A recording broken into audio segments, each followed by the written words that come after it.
أعوذ بالله من الشيطان الرجيم. بسم الله الرحمن الرحيم. السلام عليكم ورحمة الله وبركاته.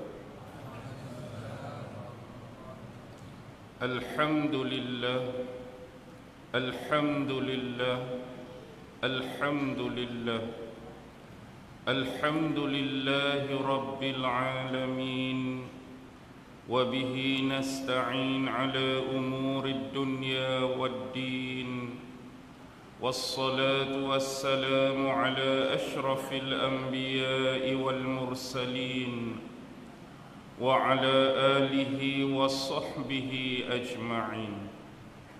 سبحانك لا علم لنا إلا ما علمتنا إنك أنت العليم الحكيم.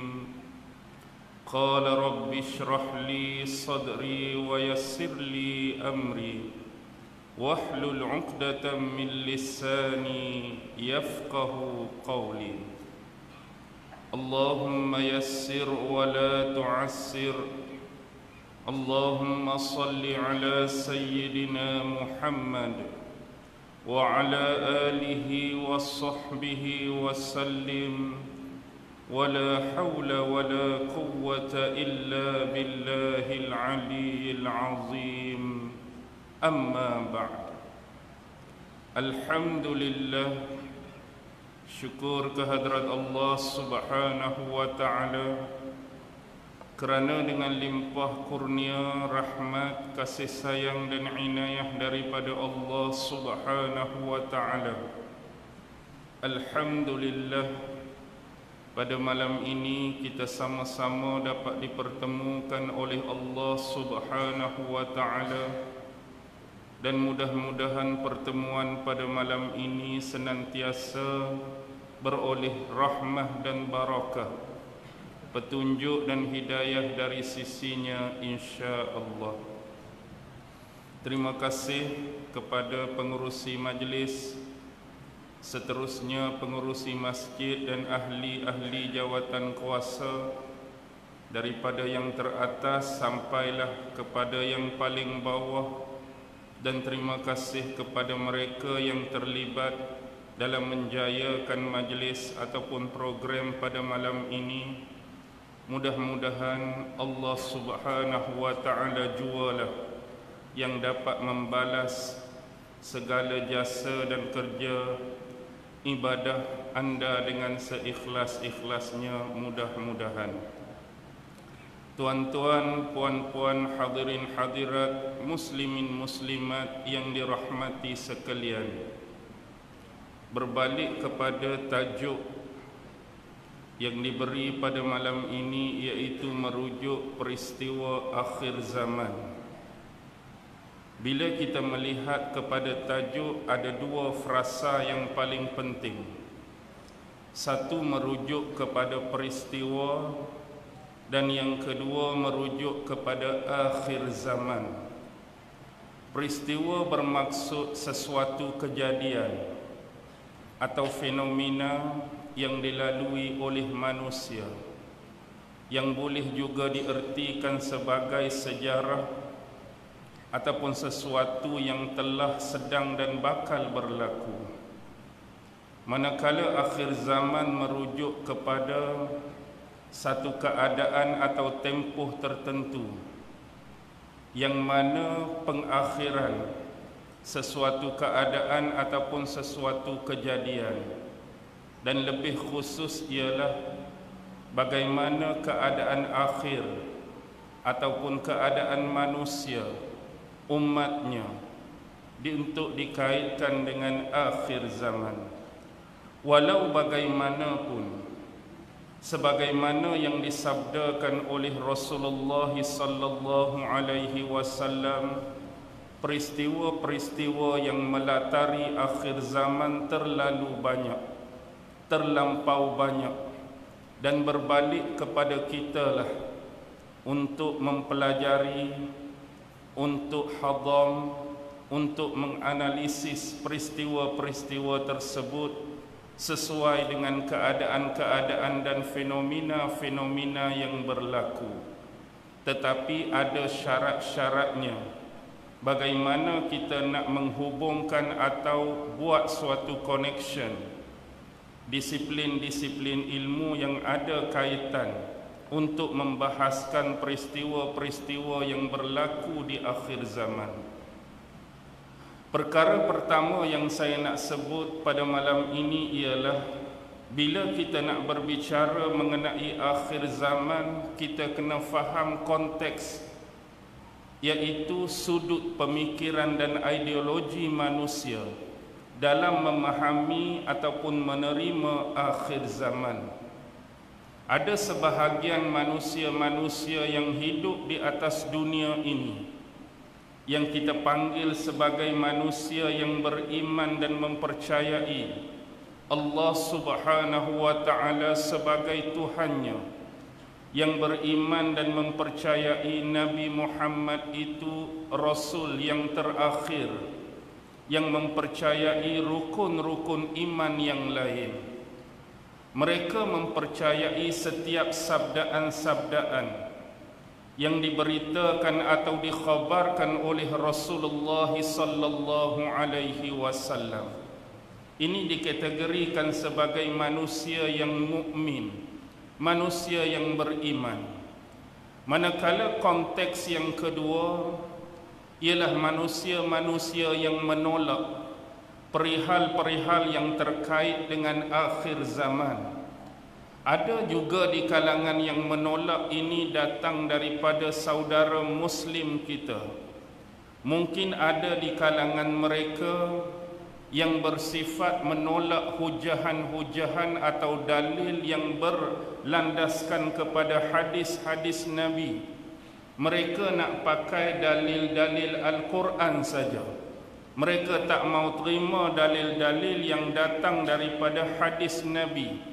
Maka segala limpahan dan lambakan hujah-hujah, peristiwa-peristiwa yang dikhabarkan oleh Rasulullah menerusi hadis seolah-olah tiada function, tiada fungsi bagi mereka. Lebih-lebih lagi kelompok ini juga didominasi oleh non-Muslim, orang-orang yang tidak beriman tentang adanya hari yang disebut sebagai hari penghabisan. Bagi mereka dunia ini akan terus wujud, dunia ini akan terus berjalan berbilion-bilion tahun lagi. Tidak ada namanya kiamat, tidak ada namanya pengakhiran bagi umur ataupun usia dunia.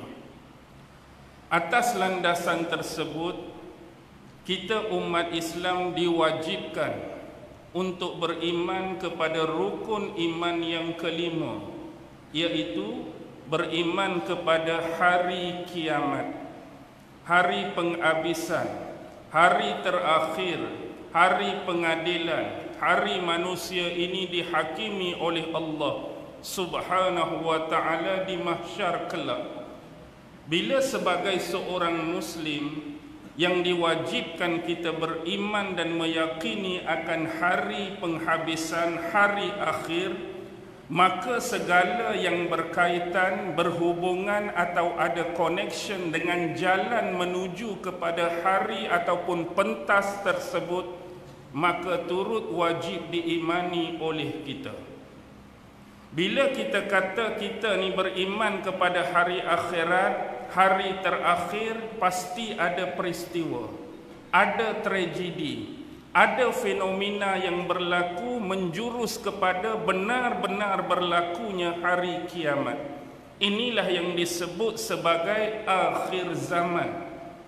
Dan di akhir zaman ini Rasulullah meninggalkan sejumlah hadis, sejumlah keterangan dan khabar, peristiwa-peristiwa yang bakal berlaku. Mungkin sebahagian peristiwa telah berlaku sebelum kita ini dilahirkan ke dunia. Mungkin sebahagian peristiwa berlaku ketika kita ni masih kecil, masih remaja. Mungkin ada sebahagian peristiwa yang dikhabarkan Nabi sedang berlaku sewaktu kita berada di usia sekarang ini. Dan mungkin sesuatu peristiwa akan berlaku selepas kita dipanggil oleh Allah. Kita tak sempat dengan apa yang disebut oleh Nabi, kita mati dulu, kita meninggal dulu. Tetapi saudara-saudara kita yang masih hidup mungkin berkesempatan melihat apa yang disebut atau disabdakan oleh Rasulullah. Atas dasar tersebut, perbicaraan malam ini mengenai peristiwa terlampau banyak. Tetapi kita memilih antara salah satu peristiwa yang telah disabdakan oleh Rasulullah sallallahu alaihi wasallam, yaitu tentang salah satu hadis yang mana hadis ini diriwayatkan oleh sepupu kepada Rasulullah, yaitu Sayyidina Ali bin Abi Talib. Siapa tidak pernah mengenali nama Sayyidina Ali sebagai salah seorang tokoh sahabat antara yang paling awal memeluk Islam di tangan Rasulullah, orang yang paling banyak mengikuti pembelajaran dan pengajian dari Rasulullah sendiri, orang yang mengahwini anak perempuan Rasulullah, Fatimah binti Muhammad, itulah Sayyidina Ali. Dan ada satu hadis daripada Ali bin Abi Talib radhiyallahu taala anhu, bahawasanya kami sedang duduk bersama dengan Rasulullah sallallahu alaihi wasallam di dalam masjid. Tiba-tiba datang Mus'ab bin Umair, salah seorang sahabat Rasulullah yang berasal daripada Makkah, dan tiada di atas badannya kecuali hanya sehelai selendang yang bertampung dengan kulit. Tatkala Rasulullah melihat baginda menangis dan menitiskan air mata kerana mengenangkan kemewahan Mus'ab ketika berada di Mekah dahulu. Kerana Mus'ab ini adalah salah seorang sahabat yang begitu dikasihi dan dimanjakan oleh ibunya. Dan kerana memandang nasib Mus'ab sekarang ketika berada di Madinah sebagai seorang muhajirin yang terpaksa meninggalkan segala harta benda dan kekayaan di Mekah, saya berhenti pada pertengahan hadis. Kita cuba mengambil gambaran dan penghayatan. Sebab itu bila kita mempelajari sesuatu ilmu, baik dia merupakan nas-nas Al-Quran ataupun nas-nas daripada sabdaan Rasulullah sallallahu alaihi wasallam, ada 5 benda yang perlu kita perhatikan. Sama ada dia ayat Quran ataupun sama ada dia hadis Nabi. Yang pertama ialah kita kena membaca. Ayat Quran kita kena baca, hadis Nabi pun kita kena baca. Yang kedua, selepas kita baca, kita kena cuba memahamkan apa yang difirmankan oleh Allah kalau dia ayat Al-Quran. Kita kena cuba fahamkan apa yang disabdakan oleh Rasulullah kalau dia tu hadis Nabi. Pertama baca, yang kedua kena bagi faham. Jangan kita baca sesuatu tanpa kita memahaminya. Lebih bahaya kalau kita baca tanpa memahami apakah konteks ayat Al-Quran dan apakah konteks sabdaan Rasulullah sallallahu alaihi wasallam. Yang ketiga ialah menghayati. Kita baca, kita faham dan kita hayati. Apa maksud menghayati? Selalu kita buat ceramah, kita buat seminar, kita buat kursus penghayatan haji, penghayatan minggu Al-Quran, penghayatan Isra' Mi'raj. Apakah maksud penghayatan? Apa dia maksud penghayatan? Kita dah baca dah, kita dah faham dah bagaimana kita nak menghayati. Kalau kita tengok pada lafaz penghayatan, kosa kata asas dia ialah hayah. Dan hayah ni adalah salah satu daripada sifat Allah yang kita belajar dalam ilmu tauhid sifat 20. Apa maksud al-hayah? Yang maha hidup. Penghayatan bermaksud menghidupkan. Jadi bagaimana kita nak menghidupkan ayat Al-Quran yang kita dah baca dan faham tadi? Bagaimana kita nak menghidupkan nas hadis yang disabdakan oleh Rasulullah yang kita dah baca dan faham tadi? Bagaimana nak bagi dia hidup? Penghayatan ini perlu. Sebab dengan penghayatanlah seorang manusia boleh merasai apa yang difirmankan oleh Allah dan apa yang disabdakan oleh Nabi, dan membawa masuk suasana dan keadaan itu di dalam pemikiran dan jiwa dia. Seolah-olah kalau kita tengok satu filem, kita bukan tengok filem tu sekadar nak tahu cerita. Kita bukan tengok filem tu sebab nak tahu siapa hero, siapa jahat, siapa heroin, cerita lagu mana. Tetapi lebih jauh penghayatan yang sampai macam selalunya makcik-makcik tengok filem Korea, makcik-makcik tengok filem Hindustan, time sedih sampai tahap menangis. Orang yang tengok tanpa penghayatan macam kita, pernah menangis tak tengok filem? Oh, tengok lagu tu, hero kena belasak. Tapi ada orang tu sampai menitih air mata. Pasal apa dia boleh menitih air mata? Kita tak ada apa-apa, relax je. Sebab dia menghayati kesedihan yang ditanggung oleh watak yang dimainkan oleh heroin tu. Oh, sedihnya, kesian dia kena cerai kat suami dia. Dia rasa sungguh peristiwa pengalaman dicerai tu dalam jiwa dia sampai dia boleh menangis. Kita cerai mampu piye dah? Ceritalah bagi kita. Itulah bagaimana kita nak berinteraksi, berta'amul, muamalah dengan Quran.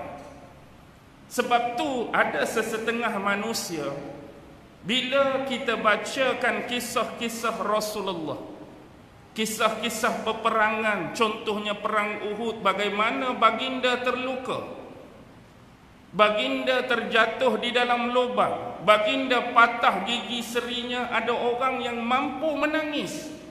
Why? Sebab dia menghayati apa yang dirasai dan dilalui oleh Rasulullah. Seolah-olah dia hidup dalam peristiwa dan fenomena Uhud tadi. Tapi bagi orang yang nak tahu dan faham semata-mata tanpa penghayatan, dia dengar dan dia faham. Tapi orang yang boleh rasa kesakitan dan kepedihan yang dialami oleh Rasul, dia menangis, dia sedih. Inilah penghayatan. Selepas penghayatan, kita kena beramal. Amal apa yang kita belajar, kita faham dan kita hayati tadi. Dan yang terakhir, kalau kita ada kemampuan, sebarkanlah ilmu yang kita pelajari dan ambil daripada guru-guru kita.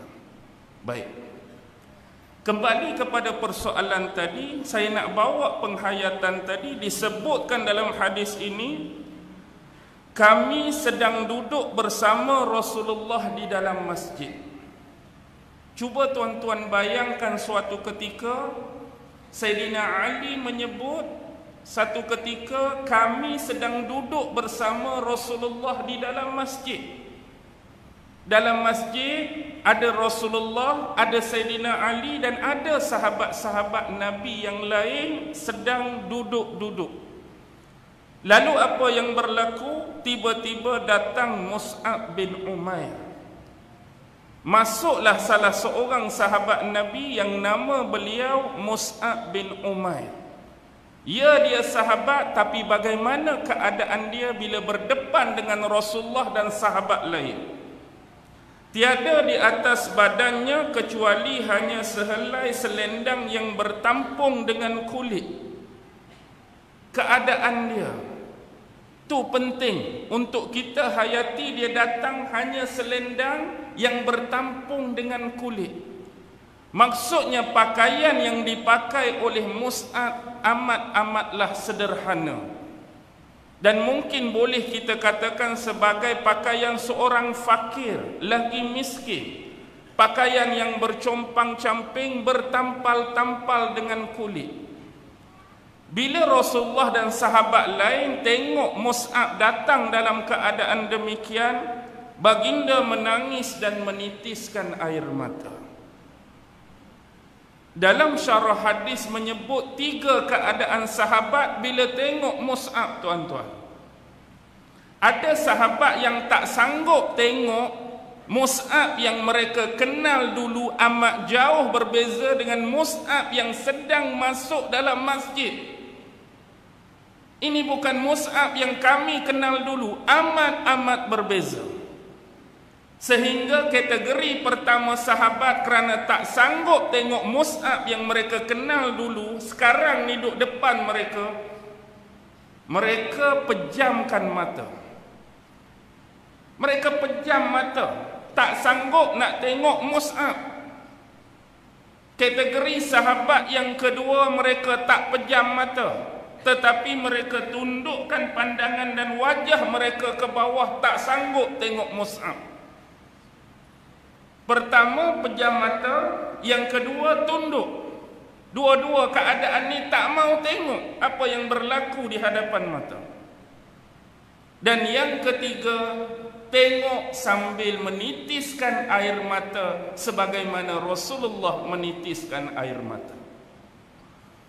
Tuan-tuan, siapakah sahabat Mus'ab ini sebenarnya?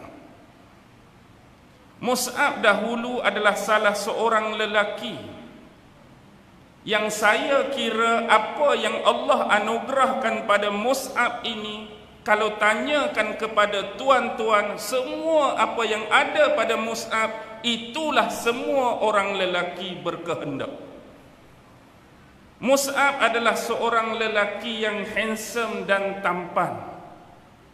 Mus'ab adalah seorang lelaki yang kaya. Dia mewarisi harta peninggalan bapaknya yang bertaraf bangsawan. Dia adalah seorang lelaki yang digilai oleh wanita, yang menjadi buah mulut percakapan gadis-gadis di Mekah. Dia sentiasa memakai pakaian-pakaian yang mahal harganya. Dia sentiasa memakai harum-haruman. Kalau orang lalu di satu jalan, bila terbau satu bauan, mereka tahu bahawa kawasan ini pernah dilalui oleh Mus'ab.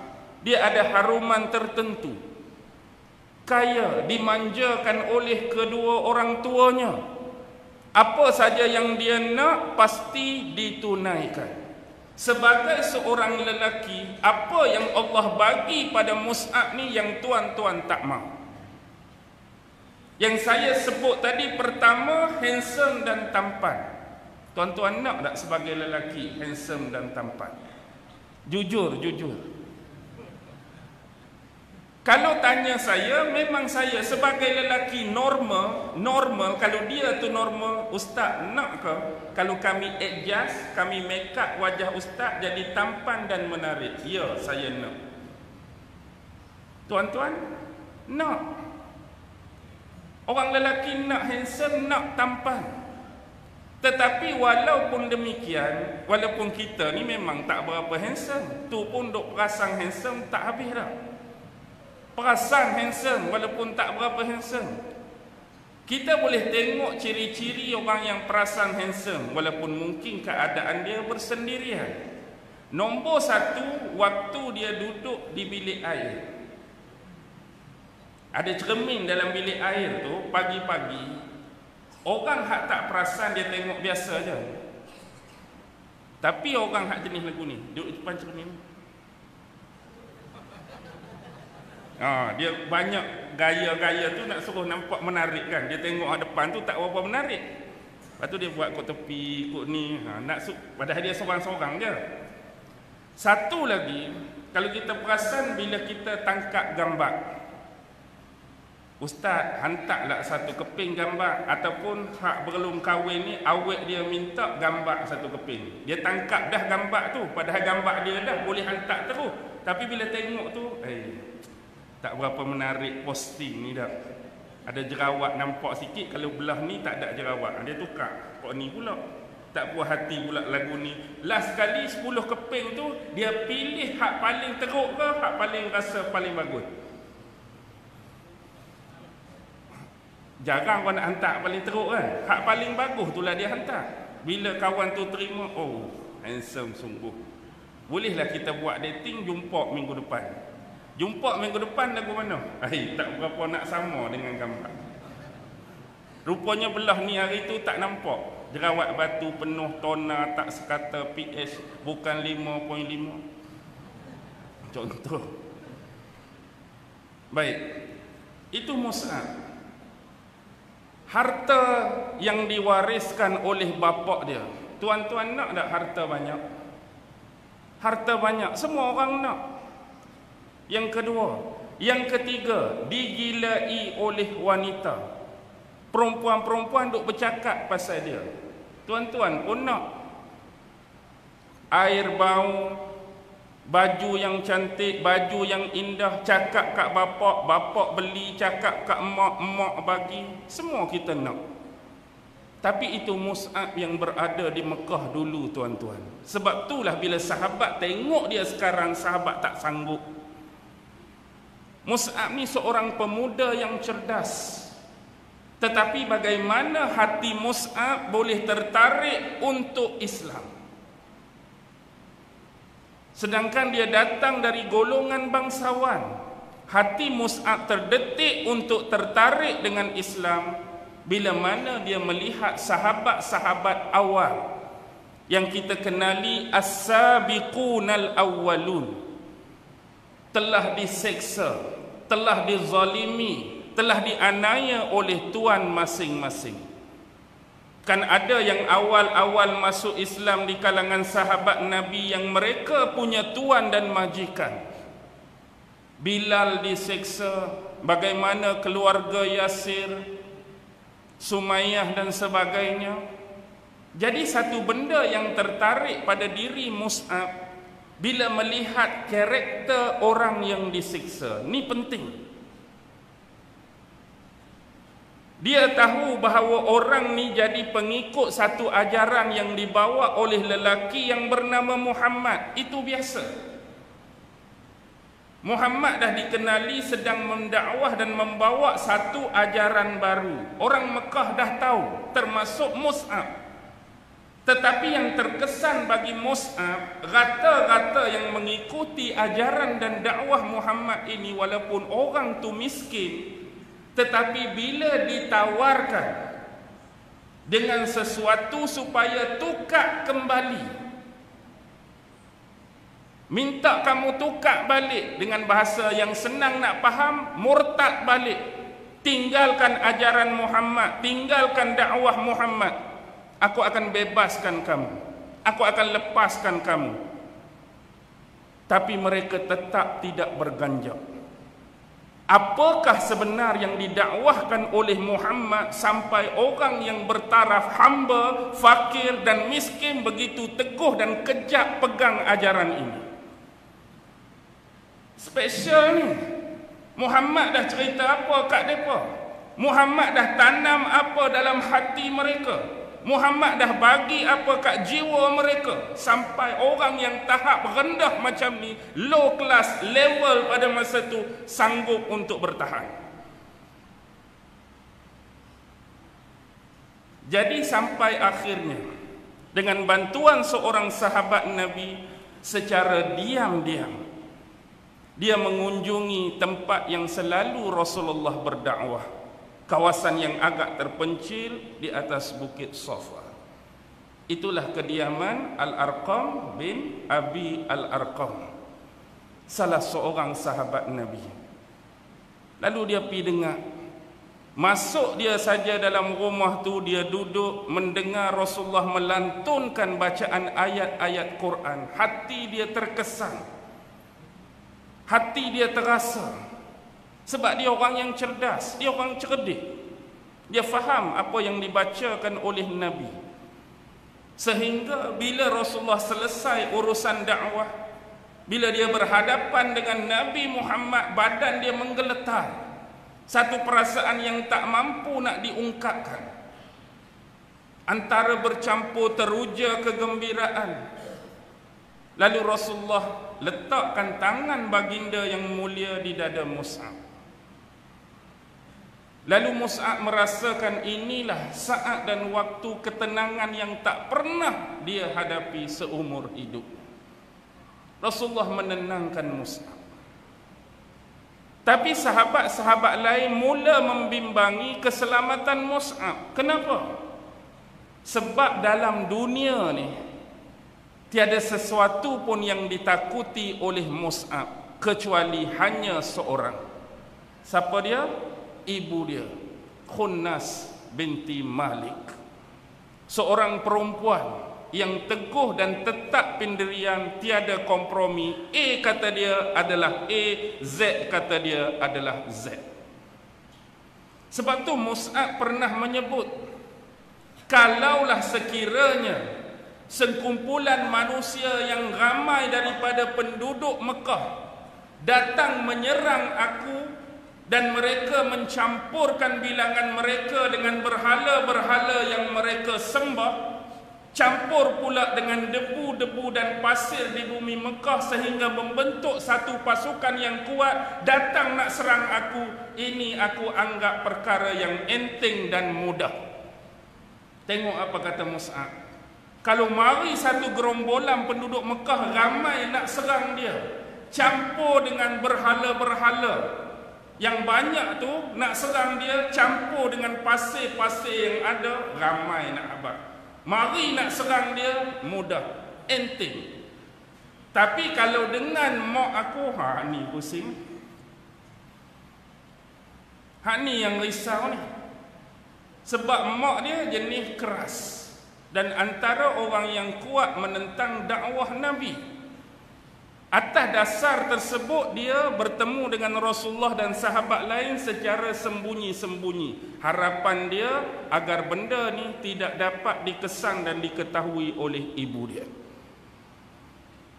Bila lama berlangsung, akhirnya begitulah rahsia di bumi Mekah ni pasti akan terbongkar. Satu hari ada seorang lelaki, nama dia Uthman bin Talha. 2 kali dia terserempak dengan Mus'ab. Pertama kali dia nampak Mus'ab dengan seorang sahabat Nabi masuk dalam rumah Al-Arqam bin Abi Al-Arqam. Pelik ni. Ni anak Khunnas binti Malik ni tiba-tiba dengan sahabat Muhammad masuk rumah Al-Arqam. Dia biarkan dulu. Selang tempoh yang lain, kali kedua dia nampak Mus'ab sedang bersolat. Tak boleh jadi ni, kena bagi tahu dekat mak dia. Lalu Uthman bin Talha mengabarkan berita tu setelah ada jaminan berita ni confirm pasti. Bila saja khabar dekat mak dia Khunnas, lagu mana mak dia? Meletup ada orang tua tu. Jadi apa yang berlaku, dia tak bagi anak dia keluar selepas peristiwa tersebut. Lalu dia panggil pembesar-pembesar Quraisy yang lain. Kerana hubungan dia dengan pembesar Quraisy amat rapat. Kerana apa? Kerana salah satu rumah sebagai tempat pertemuan pembesar-pembesar Quraisy adalah rumah dia. Tempat meraihkan tetamu-tetamu yang datang daripada luar pun rumah dia. Jadi panggil orang-orang tua ni semata-mata nak suruh pujuk, nak suruh take over balik akidah dan kepercayaan yang Muhammad bagi tahu kat anak dia ni. Kamu sebagai orang-orang tua ni ada pengalaman, ni anak aku ada masalah sikit, terpengaruh dengan ajaran Muhammad. Jadi tolonglah bagi nasihat sikit kat dia. Jadi orang-orang tua ni bagi nasihatlah. Jangan dengar cakap Muhammad, tinggalkan ajaran Muhammad, jangan pi lagi tempat Muhammad, jangan berkawan dengan sahabat-sahabat Muhammad, macam-macam. Tapi tak jalan. Lalu dengan beraninya dia membacakan ayat-ayat Al-Quran depan mak dia dengan pakcik-pakcik tadi. Dengan berani dan yakin. Mak dia nak marah ni sampai hayun tangan. Nak tampak dia. Tapi nasib baik sempat berhenti, tak jadi tampak muka anak dia. Sebab dia anak tunggal satu-satunya. Nak marah. Lalu mak dia pujuk dia. Dan mak dia bagi satu bentuk ugutan. Apa dia? Wahai Mus'ab, sekiranya kamu tak menukar akidah dan ajaran yang diajar oleh Muhammad kembali seperti biasa, nescaya harta-harta yang diwariskan oleh bapakmu kepada kamu akan jadi milik mak. Tak jadi dah milik kamu, semua akan bertukar jadi hak milik kepada ibu dia. Mus'ab kata tak apalah, kalau mak nak semua harta tu ambillah. Jangan sampai Muhammad hilang dalam kehidupan saya. Tegas. Mak dia ulang lagi dengan ugutan kali kedua. Last kali dia pun tension dah kot. Dia pi dekat mak dia, dia bisikkan sesuatu di telinga ibunya. Apa dia? Wahai ibuku, andainya ibu dikurniakan 1000 nyawa.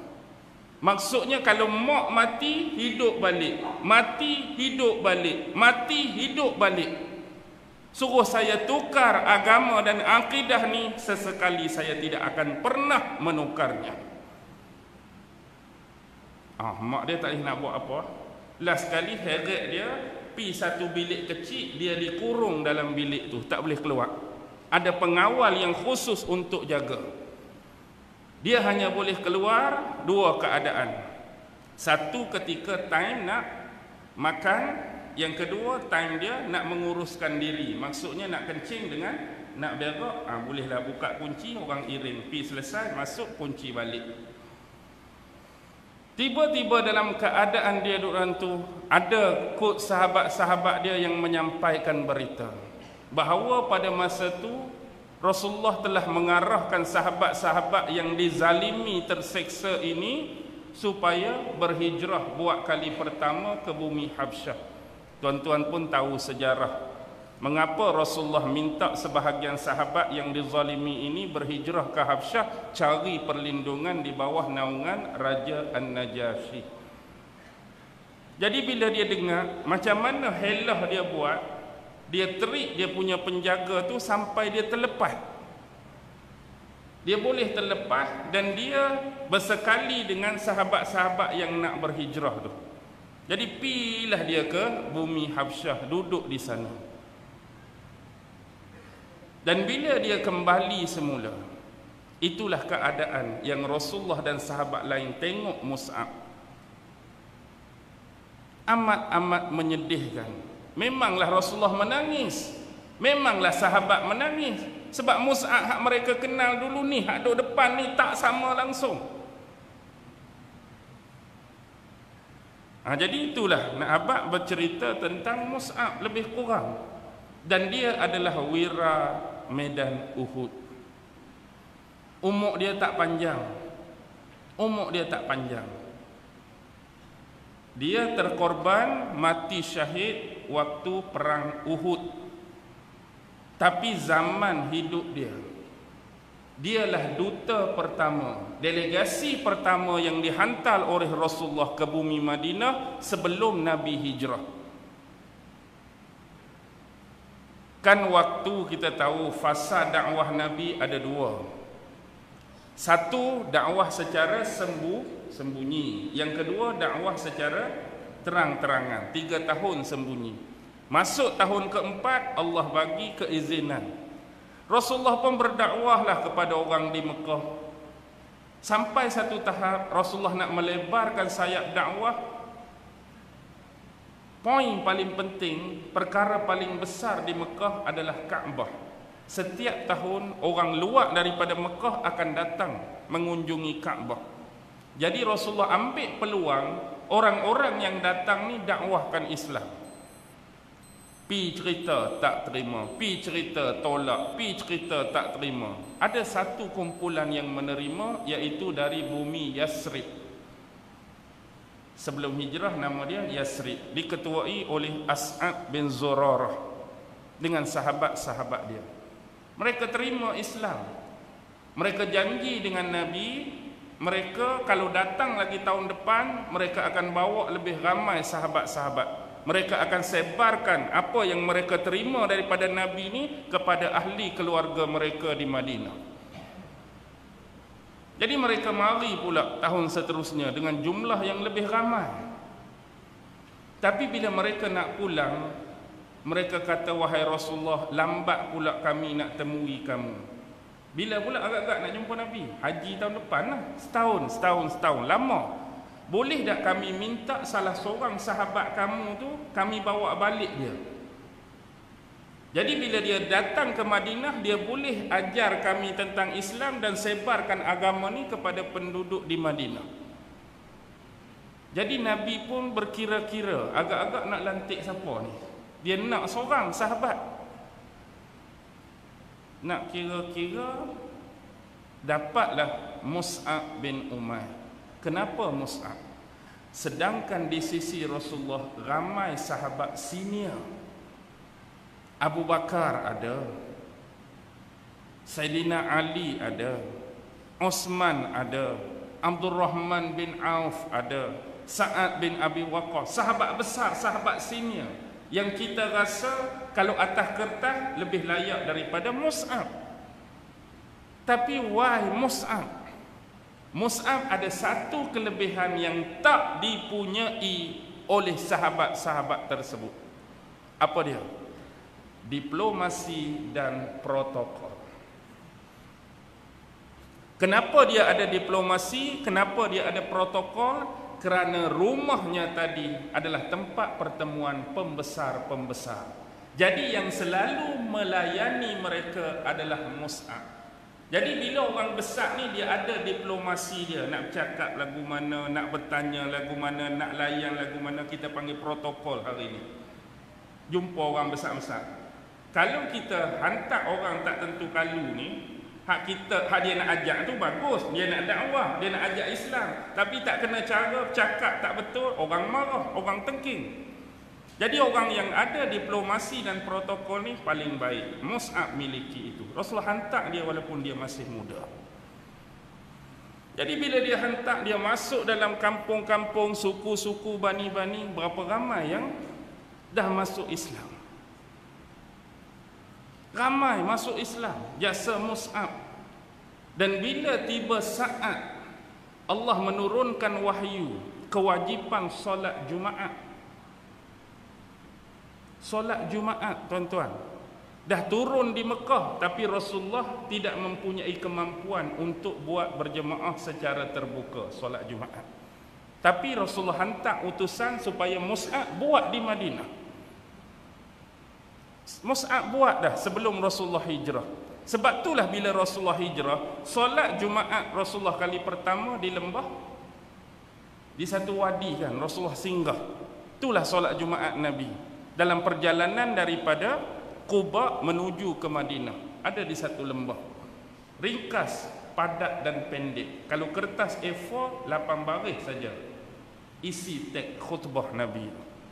Tapi berbeza dengan kita sekarang khutbah dulu baru semayang. Hak Nabi awal-awal dulu semayang dulu baru khutbah. Dia adalah pertukaran tu dalam sejarah.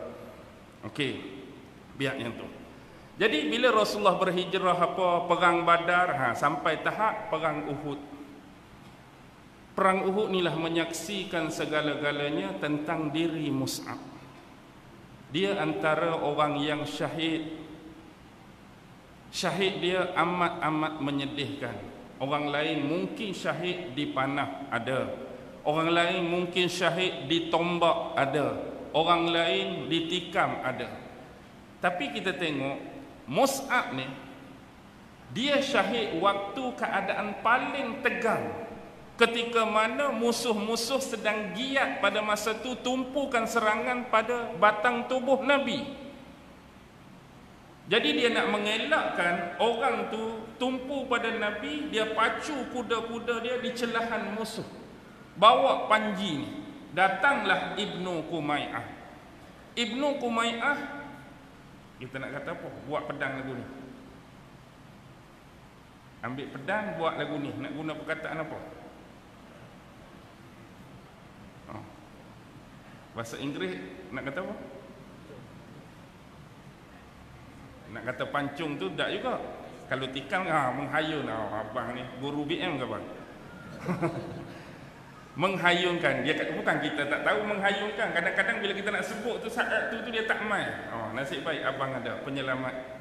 Menghayunkan pedang dia kena tangan siapa? Tangan Mus'ab. Putus tangan Mus'ab.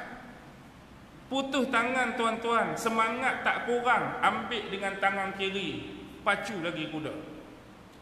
Mari pula belah ni. Dua-dua putus. Tinggal hanya pangkal lengan. Ambil lagi kepit dua-dua. Ambil lagi kepit dua-dua masuk tu. Barulah mari tombak. Kawan tu tombak sungguh-sungguh geram. Dah tangan ni pun ambil lagi. Putus tangan ni ambil lagi. Kawan tu tombak sampai patah kayu tombak. Lalu jatuh dia. Dan itulah dia menghembuskan nafas yang terakhir. Tu sahabat-sahabat dulu berperang. Kalau kita, mungkinlah orang dengan tak putus, luka sikit je. Sekejap lagi apa jadi? Luka sikit. Sekejap lagi ambulans mari dah. Baluk tangan, pukul tangan. Kamu rehat cedera. Orang lain pula tu. Hak ni dia nampak. Dia nampak apa yang dijanjikan oleh Allah. Jadi wafatlah dia. Medan Uhud lah medan antara sahabat yang mati pelik-pelik. Mati tu tak pelik, sorry, ayat tu salah. Mati tu biasa, tapi anugerah Allah tu hebat-hebat. Ada sahabat yang mana dia meninggal sebelum sempat, dia turun medan perang sebelum sempat apa? Dia baru bersama dengan isteri dia, mari saja gendang, paluan gendang perang ni, dia terus menuju ke medan perang tanpa sempat mandi wajib. Lalu dia dimandikan oleh siapa? Oleh malaikat. Ada sahabat yang mati di satu tempat, sahabat tengok, confirm dah dia mati. Kalau kita kata di tepi ni, tiba-tiba pergi cari, dia duduk di satu bukit yang mana tubuh dia ni basah, seolah-olah baru dia dimandikan. Baru sat-sat dimandikan jenazah. Banyak peristiwa-peristiwa hebat yang berlaku kepada sahabat. Mus'ab salah satunya yang Rasulullah sedih bila Rasulullah tengok mayat dia dengan sehelai burdah. Rasulullah tutup muka dia. Pendeknya burdah tu nampak kaki. Rasulullah suruh sahabat tutup kaki, nampak muka. Lah sekali tutup muka, Rasulullah minta sahabat cari rumput izkir. Rumput ni hanya ada di padang pasir saja. Tutup kaki dia, Rasulullah menangis. Dahulu Rasulullah kata, rambut ini sentiasa disisir dan disikat dengan rapi. Tubuh ini sentiasa memakai pakaian yang halus dan lembut. Tapi hari ini dia meninggal dalam keadaan rambut yang kusut masai dan sehelai burdah yang sederhana. Menangis Rasulullah. Bila Rasulullah balik mayat dia, Rasulullah tersenyum. Lalu sahabat tanya, kenapa kamu tersenyum wahai Rasulullah? Kerana aku melihat para bidadari berlari-lari untuk mendapatkan Mus'ab bin Umair. Tu sahabat. Siapa dia sebenarnya? Ya, dia sahabat Nabi. Dia adalah juga sepupu sabit Nabi dan boleh juga dikatakan sebagai biras Nabi. Biras Nabi. Kok mana dia jadi biras Nabi? Siapa yang hafal semua isteri Nabi pasti tahu. Dia nak jadi biras ni mesti ada dengan isteri Nabi lah. Salah seorang isteri Rasulullah dan juga sepupu Nabi ialah Zainab binti Jahshin. Cari dalam banyak-banyak isteri Nabi Zainab binti Jahshin, yang mana Zainab ni bekas isteri kepada anak angkat Nabi Zaid bin Harisah tu kan. Bila diceraikan oleh Zaid, Nabi kahwin dengan Zainab. Zainab tu sepupu Nabi, anak kepada mak saudara dia Umaymah binti Abdul Muttalib. Adik kepada Zainab nama dia Hamnah. Hamnah binti Jahshin itulah isteri Mus'ab bin Umair. Isteri Mus'ab tu adik kepada Zainab. Jadi Rasulullah dengan Zainab sepupu, Rasulullah dengan Hamnah pun sepupu. Jadi bila kawan ni kahwin dengan Hamnah, dia sepupu sabit bolehlah, sebab sepupu sabit satu saya sebut tadi. Satu lagi adik ipar, bukan ipar, biras, betul lah tak? Zainab dengan Hamnah adik-beradik, Rasulullah dengan dia jadi biras. Sebab itulah bila balik perang Uhud, Hamnah duk tunggu. Rasulullah tak tahu nak cakap apa. Rasulullah tak tahu nak cakap apa. Bayangkan yang belah perempuan ni, kalau anda duduk ni, kata penghayatan, duduk pada tempat Hamnah. Pertama Hamnah tanya siapa? Bagaimana keadaan abangku? Siapa dia abang kepada Zainab dan Hamnah? Abdullah bin Jahshin, sepupu Nabi. Abang Zainab, abang Hamnah, Abdullah. Abang kamu terkorban syahid. Tanya abang, abang mati syahid. Bagaimana dengan suami aku, Mus'ab? Suami kamu juga terkorban, mati syahid. Bagaimana dengan pak saudara aku? Pak saudara dia, pak saudara Nabi juga, Hamzah kan terkorban. Pak cik Hamzah macam mana? Terkorban syahid. Tuan-tuan boleh tak letakkan jiwa dan hati kita pada kedudukan Hamnah masa tu? Tanya abang kandung, mati. Suami, mati. Pak saudara, mati.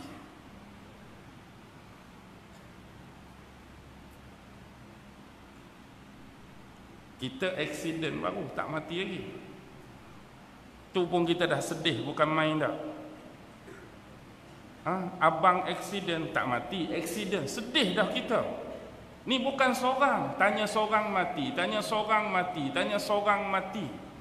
Rasulullah tak sanggup nak bersemuka dengan Hamnah, nak habaq benda ni. Tapi itulah hakikat yang dilalui oleh sahabat dan sahabiah dalam medan Uhud. 70 orang terkorban kan tuan-tuan. Besar jumlah 70 orang ni. Semua sahabat-sahabat besar.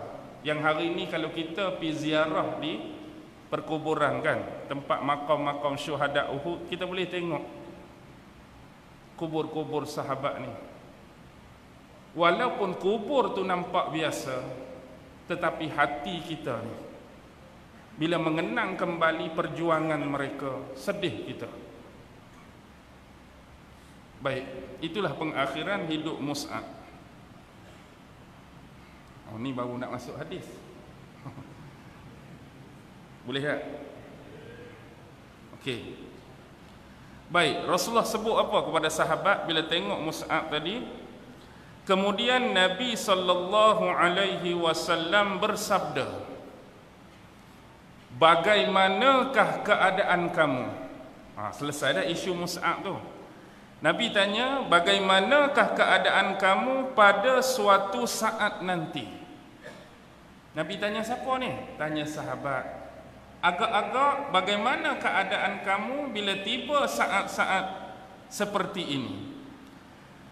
Nanti kamu pergi di waktu pagi dalam keadaan kamu berpakaian dengan satu pakaian, dan di waktu petang kamu berpakaian dengan pakaian yang lain pula. Rasulullah gambarkan satu suasana yang bakar berlaku. Bagaimana keadaan kamu sekiranya satu masa kamu keluar pada waktu pagi dengan satu pakaian, bila waktu petang, waktu lain pula kamu keluar tu dengan pakaian yang lain. Bukan pakaian hak pagi tadi. Kalau pakai pagi bukan pakaian hak petang tadi. Tu yang pertama. Yang kedua, dan bila diangkatkan satu hidangan, diletakkan pula satu hidangan yang lain.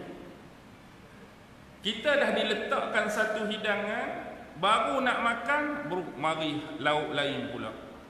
Tak ada nak makan, lauk lain pula. Seolah-olah ada 2-3 jenis lauk atas meja makan kita.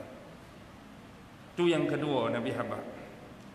Yang ketiga, dan kamu menutupi, yakni menghias rumah kamu seperti mana kamu memasang kelambu Kaabah.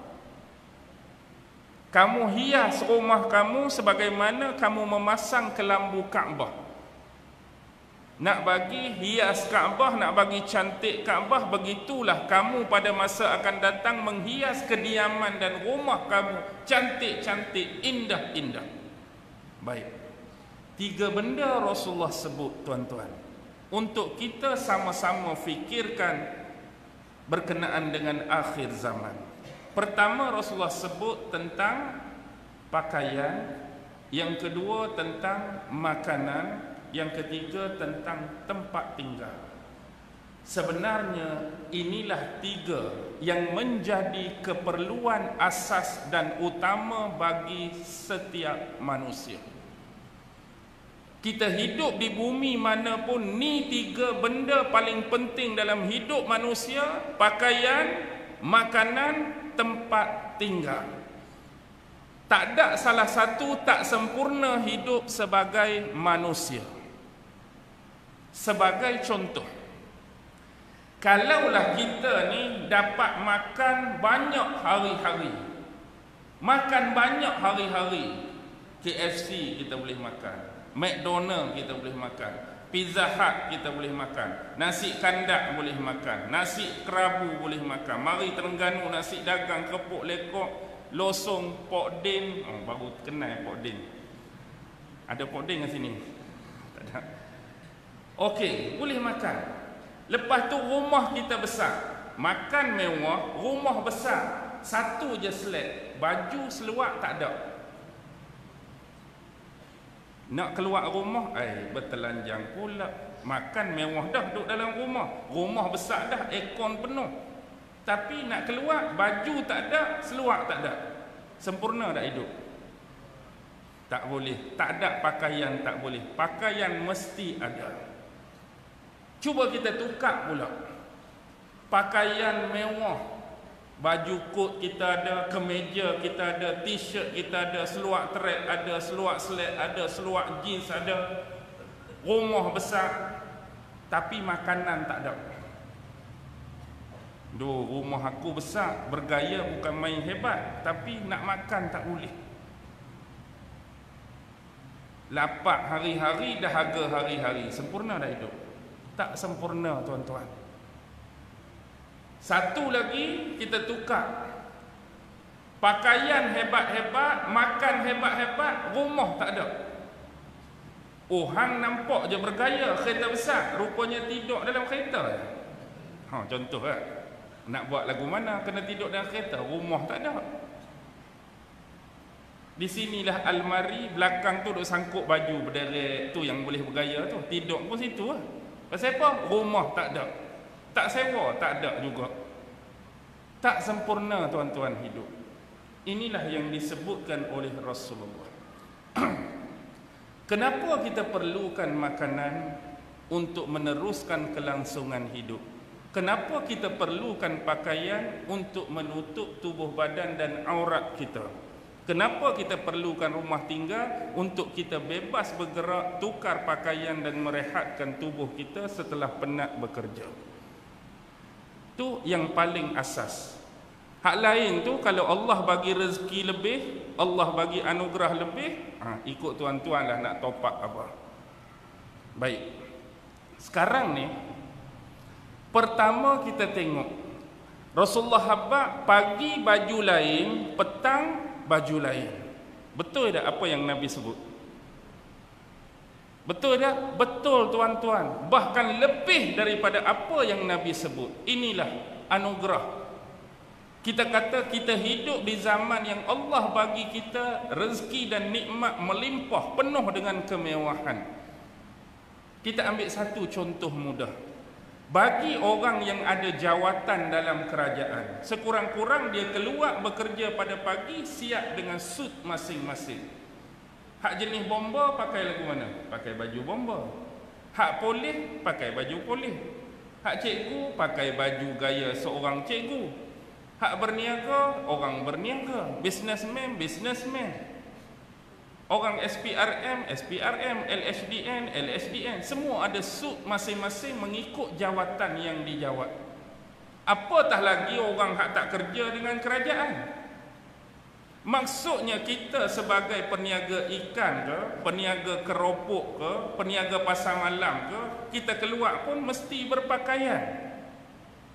Pagi pakaian lain. Bila balik daripada kerja tadi, kita pakai apa? Contoh balik kerja, duduk relax sat, marilah pukul 3, pukul 4. Isteri pun kata, bang, dalam peti ais ikan habis, ayam habis, lauk tak ada apa. Jom kita pi Giant, kita pi Tesco, kita pi ujung noh Mesra Mall. Baru kenal Mesra Mall. Okey lah. Agak-agak bila isteri ajak pi Tesco, pakai baju bomba tadi tak? Abang tu abang bomba. Tak pakai baju bomba dia.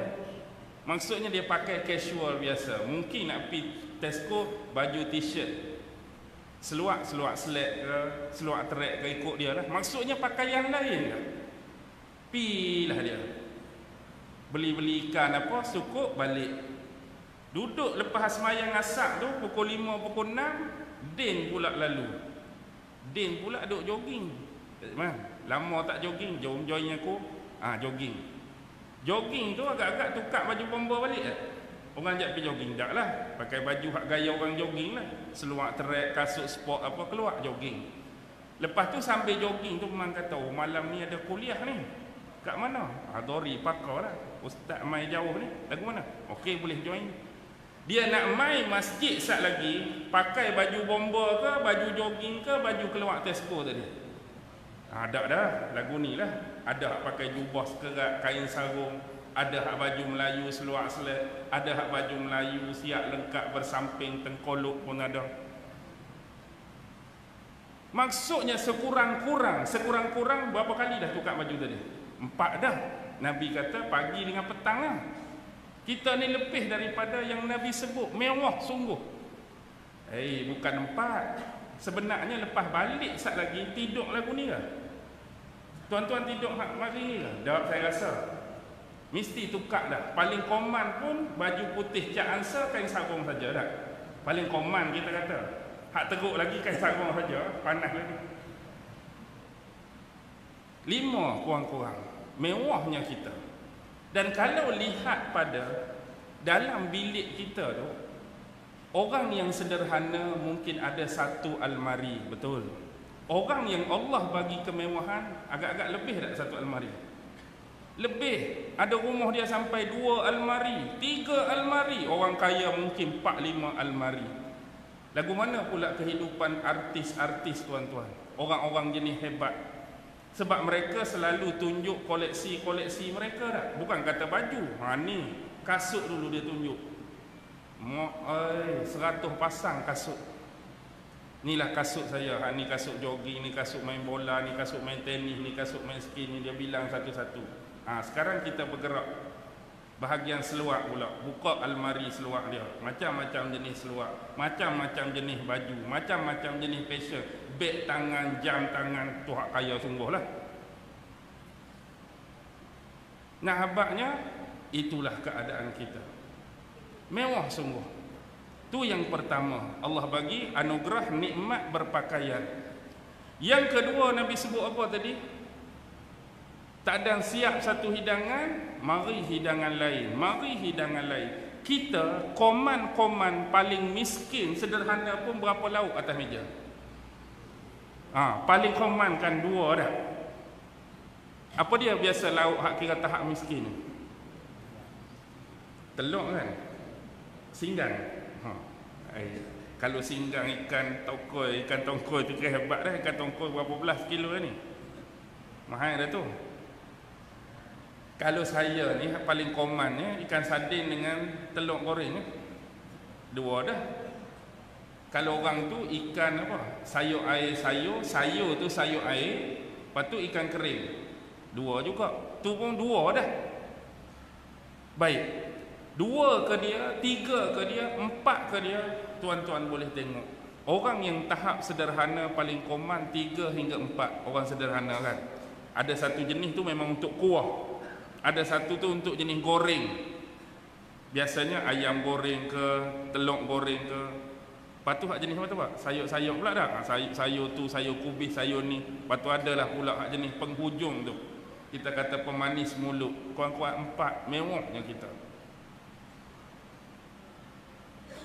Lepas tu kalau pi pasar raya pula. Kalau kita pi kedai makan, kalau order tu satu ke banyak? Koman-koman dah. Alang-alang dah setahun sekali tu tak pernah sabar. Sebulan sekali kan kita pi. Siakap 3 rasa. Siakap bakar. Siakap apa hak warna putih tu? Steam 3 dah jenis. Padahal satu ikan baru tu. Siakap tu 3 jenis dah. Lepas tu marilah daging merah, ayam paprik, kailan ikan masin pun ada, kangkung, lepas tu macam-macam. Kadang-kadang penuh meja. Mewahnya Allah bagi nikmat rezeki. Baik, yang ketiga, kamu menghias rumah kamu. Rumah kita lagu mana tadi? Hias dah. Rumah tu rumah lah, hias pun hias. Sekurang-kurangnya rumah kita langsir dia tak? Maksudnya menghias dah tu. Langsir, almari-almari apa ni. Terutama orang perempuan kalau pi Langkawi, biasa mereka bawa balik apa? Mereka suka beli apa? Cawan-cawan ni kan. Cawan-cawan tu mahal. Tapi hak mahal tu lah hak tak guna dah. Mahal tu lah hak tak guna. Maksud tak guna ni tidak digunakan. Kalau tekan sikit hak tu hak tak guna pun. Cawan yang tak berguna. Maksudnya duk adalah almari, beli mahal-mahal, tunggu sampai tempoh pecah sendiri. Gitulah biasa. Tak guna pun sampai bila-bila. Hak betul-betul guna hak mana? Hak kedai RM2 tu lah. Hak satu RM2, hak tu duk guna, duk makan. Hak tu sayang. Pecah sikit, aduh. Kalau anak main bola dalam rumah kena hak tu, petir, guruh. Kalau sini pelakar tahu pelakar? Kita tak guna istilah pelakar sini. Orang Kelantan pelakar tu macam petir guruh lah. Ke pelakar tu asing? Tak tahu pelakar. Tak guna. Petir guruh, bukan petir guruh betul. Petir guruh daripada mulut mak tu lah. Marah kat anak sebab main bola kena dia punya pasu ke, kena dia punya barang-barang tadi. Hias sungguh-sungguh rumah cat sana dalam color lain. Luar color hijau, dalam color biru, bilik color oren. Tuan-tuan ni, saya tak ada kata apa, tuan-tuan senyum awal duk suka. Baik, kita tengok keadaan lagi di pos. Bukan kata dulu kereta tu bawah pokok rambutan boleh parking, tapi lah ni jangan. Kereta beli mahal-mahal, 2 biji, 3 biji depan rumah. Ada garaj khas, pos khas untuk kereta. Tu pun kalau ada motor besar, ada lagi garaj khusus, basikalnya, macam-macam. Mewah sungguh Allah bagi. Tapi apa pun tuan-tuan, nikmat-nikmat tersebut, kita tengok apa yang Rasulullah sebut. Lalu sahabat jawab, bila tengok Rasulullah cakap macam tu, sahabat jawab apa? Wahai Rasulullah, tentunya di waktu itu keadaan kami lebih baik daripada hari ini. Kalau betul berlaku macam tu, keadaan kami lebih baik daripada hari ini. Kenapa? Kerana sahabat-sahabat dulu bagaimana mereka berpakaian? Susah nak dapatkan pakaian. Tengok sahabat Mus'ab tadi, bertampang-tampung, tampal sana, tampal sini. Sahabat lain pun lebih kurang. Apatah lagi kalau kita baca sirah atau sejarah sahabat Ahlu Suffah. Pernah dengar kan sahabat Ahlu Suffah? Lagu mana keadaan mereka? Pakaian mereka. Ada yang khalifah ni nak buat pakaian pun setahun sekali pun payah. Ada satu kes waktu Saidina Umar. Saidina Umar ni menerima ghanimah. daripada satu peperangan kain, dapat kain. Jadi bagi sikit seorang kain ni, bila dibagi ghanimah di antara sahabat-sahabat ni, kain hak dapat tu kalau nak buat jubah selai memang tak cukup. Nak buat jubah selai tak cukup. Tiba-tiba satu hari naik Saidina Umar berkhutbah di atas mimbar, pakai satu jubah yang dibuat daripada kain hak dapat ghanimah tu. Kalau kira hak kita dapat bahagian satu seorang tu, tak boleh nak buat satu jubah. Tiba-tiba Umar boleh pakai jubah ni. Tengok, tu khalifah. Tapi nak habaq di sini, keadilan dalam Islam menyuarakan satu-satu hak agar dapat dikenal pasti dan diberikan jawapan. Jadi bagi rakyat rasa macam tak puas. Kita semua dapat sama. Tak logik pula dapat buat jubah sedangkan Umar boleh buat. Sedangkan Umar tu siapa? Khalifah. Mereka bukan tegur atau mempertikaikan Umar, tapi nak tahu bagaimana Umar dapat buat jubah dia. Tak jadi berkhutbah lah kawan ni, abang tanya. Lalu dia kata, ya, aku juga dapat bahagian sama seperti kamu. Kalau sama, bagaimana boleh buat satu jubah? Lalu siapa yang bangun? Itulah anak dia, sahabat Nabi, Abdullah bin Umar. Abdullah bin Umar berkata, bahagian yang menjadi milik aku hadiahkan kepada bapakku. Jadi bila dia dapat daripada aku, campur dengan hak dia, bolehlah buat jubah. Tapi lagu mana pun nakkan jawapan. Kita hari ni boleh tak nak tanya lagu tu? Hang ambil mana duit ni? Selagi tak jawab yang betul, tak jawab yang pasti, jangan berdegih. Tak puas hati lagi ni jawapan ni. Bagaimana boleh dapat duit ni? Bagaimana boleh dapat projek ni? Bagaimana boleh ni? Berapa banyak yang tak terjawab, tuan-tuan. Bahkan mungkin ada yang sengaja disembunyikan daripada pengetahuan rakyat yang berhak untuk mengetahui hal tersebut. Tapi itulah khalifah terdahulu. Ada khalifah yang mana mereka boleh temui rakyat 6 hari, 1 hari tak boleh bertemu dengan rakyat. Pasal apa? 1 hari itu dia basuh jubah dia, kerana dia ada selai tu saja jubah. Dia duk pakai jubah tu bertemu dengan rakyat, pakai jubah tu 1 hari ni, bila kotak basuh jubah tu. Bila basuh tak ada pakai yang lain lah. Hari tu off. Jadi orang duk tanya, pasal apa hari ni khalifah selalu off ni? Pasal apa? Rupa-rupanya tu saja jubah yang dimiliki oleh khalifah.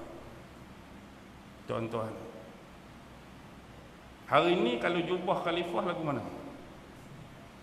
Kita tengoklah mahalnya dah, banyak jenisnya. Orang tu hadiah kain, orang ni bagi kedai kain. Tak ada nak beli lagi. Berapa kain ni? Tak apa, khalifah ambil lah 10 elah. Tak ada nak tanya harga lagi. Baik. Kalau bab makanan, bagaimana kita melihat konteks sahabat-sahabat dan Rasulullah makan? Pernah tak tengok satu peristiwa? Salah soalan tu, pernah tak tengok? Memang kita tak pernah tengok. Pernah tak dengar peristiwa Aisyah menangis? Bila mana Aisyah menunggang pula dah. Nak kata apa? Sahabat ajak majlis walimatul urus, mengundang, nak cakap mengundang, pergi menunggang. Mengundang Aisyah majlis walimatul urus dia. Jadi makanlah sejenis roti tu. Kebetulan roti tu pula sedap dan lembut. Jadi menangis Aisyah. Jadi sahabat tanya, pasal apa menangis? Dia kata, sepanjang aku hidup dengan Rasulullah, kami berdua tak pernah makan roti selembut ini. Jadi di majlis walimah tu makan roti sedap lagi, lepas tu rasa dia lembut. Menangis Aisyah bila sahabat tanya, pasal apa? Waktu hidup dengan Rasulullah dulu, kami tak pernah lagi merasa dan makan roti selembut ini. Maksudnya kita boleh bayangkan bagaimana makanan yang dimakan oleh Rasulullah. Bab perhiasan rumah, waktu kita boleh agaklah rumah tangga Rasulullah macam mana kan. Jauh daripada kemewahan, Jak rumah jauh sekali dah. Kenderaan Rasulullah adalah unta, adalah beberapa ekor ternakan-ternakan yang dimiliki oleh Rasulullah. Kita tengok gambaran dengan Aisyah. Bila Rasulullah tanya ada makanan tak? Kalau Aisyah kata tak ada, Rasulullah jawab apa? Berpuasa. Kalau Aisyah kata ada, hanya separuh buah kurma. Buah kurma sebiji, belah dua, separuh tu pun kongsi dengan Rasulullah. Tu je ada, makan tu je lah. Kita ni kalau buka puasa bukan kata separuh daripada hak sebiji. Sekotak tu separuh kita bantai. Sekotak tu berapa kan? Sekotak tu sekilo ke sekotak? Setengah kilo. Maksudnya kalau separuh 1/4 kilo. Zoom makan tak berhenti. Nama pula sedap-sedap tak? Mariami lah. Apa lagi nama? Ajuah pula, macam-macam lah nama tu. Tapi nak sebut tuan dia kena berbisik. Yusuf Tayyub. Tak boleh sebut kuat. Okey, boleh faham ah? Okey, sekarang ni kita tengok, itulah keadaan dia. Maksudnya bila Rasulullah dengan sahabat hidup lagu tu, dan Rasulullah cerita baju bertukar pagi petang, makanan mari satu, rumah cantik hias, tentulah sahabat kata keadaan tu lebih baik. Kita pun akan kata lebih baik. Kalaulah tok kita atau bapak kita cerita dekat kita, agak-agak tuan-tuan, dulu bapak hidup selepas zaman Jepun mari Malaya, baju ni ala kadar saja. Hak pakai tu pakailah, tak kira dah saiz. Janji ada baju ketat ke, tak muat ke, terlampau besar ke, bapak pakai je. Lalu bila kita bandingkan dengan hari ini, berasa lebih baik tak? Berasa lebih baik dengan kehidupan bapak dulu. Bapak dulu kalau makan ubi kayu, ubi keledek, padi pun padi tumbuk, tak ada mesin padi. Kita hari ini beli beras macam-macam. Kita berasa itulah lebih baik. Rumah pula, Allah, rumah dulu dinding buluh. Kalau hujan tu bocok, mari angin kuat sikit, tercabut atap, macam-macam. Kita pun berasa hak kita ada hari ini lebih baik daripada bapak. Siapa pun akan cakap lebih baik apa yang dikhabarkan oleh Nabi. Tetapi apa yang Rasulullah jawab? Rasulullah kata apa? Bukan, sahabat kata lagi, kami akan memberikan penumpuan kepada masalah ibadat saja dan tidak usah mencari rezeki. Kalau betul-betul jadi lagu ni, pasti kami hanya tumpukan pada ibadah saja dan tak payah cari rezeki. Lani ni bila kita susah, kita bercampur. Nak cari rezeki satu hal, nak bekerja satu hal. Dah, ni kita dah mewah dah. Rumah ada cantik, pakaian ada berlambak, makanan ada banyak. Nak tumpu apa lagi? Buat ibadah je lah kan? Buat ibadah je lah, tak payah fikir dah nak cari rezeki. Dah rumah besar, tak perlu dah. Almari banyak, tak perlu dah. Makanan banyak, tak perlu dah. Fikir pasal apa? Ibadah saja. Senang nak buat ibadah. Solat syuruk boleh buat, makan tak payah fikir dah berlambak. Kemudian solat duha boleh buat, rumah tak payah fikir dah besar. Solat duha lah, solat tu lah, solat ni lah, solat ni. Fikir macam tu kan? Betul ke tak? Tapi Nabi kata apa? Tidak. Keadaan kamu hari ini adalah jauh lebih baik daripada keadaan kamu hari itu. Dulu miskin pun dan semayang sunat, dan semayang hak wajib. Hari ini tuan-tuan, kaya 3 jenis 3 pesen tadi pun ada lagi orang yang sanggup meninggalkan solat 5 waktu.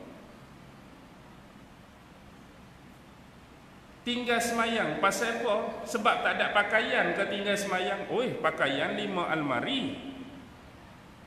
Tinggal semayang sebab tak ada makanan ke? Makanan 5 jenis lauk atas meja. Tinggal semayang sebab tak ada rumah ke? Rumah rupanya 3 tingkat, tapi tinggal solat 5 waktu.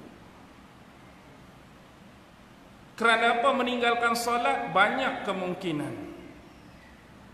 Kemungkinan terlampau mencari harta dunia dan terlampau bersemangat cintakan bentuk materialisme sehingga sanggup mengingkari perintah dan arahan daripada Allah. Sebab segala tiga benda ini dia jadi macam magnet, tuan-tuan.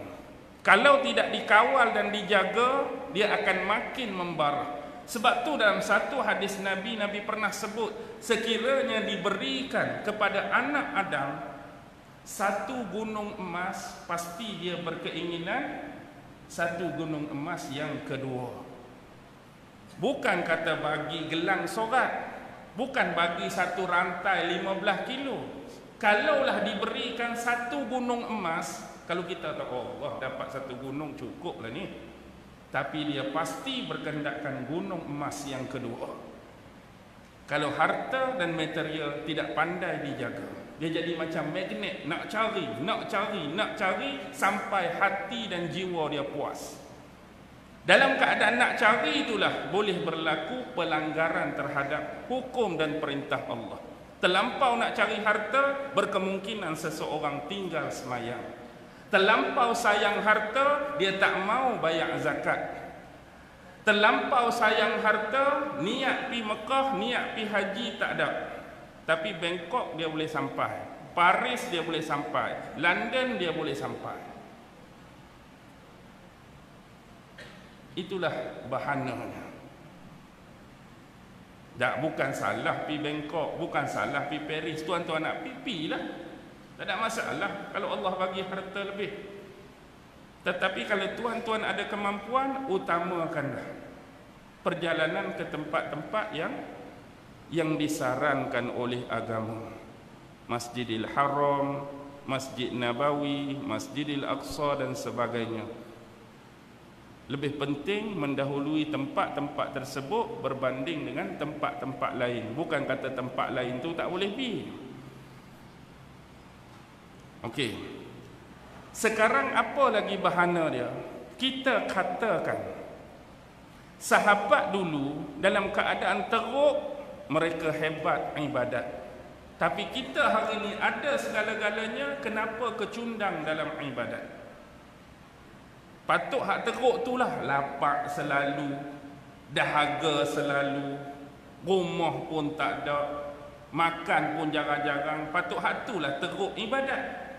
Tapi hak tu cemerlang, hak tu hebat ibadat. Maksudnya kefakiran dan kemiskinan telah membawa mereka taqarrub dan kedekatan dengan Allah. Tetapi umat hari ini kemewahan dan kelimpahan telah makin menjauhkan mereka daripada Allah. Tak, kita tak kata semua orang ada tiga-tiga tu hebat semayang, hebat buat ibadat, berlambak.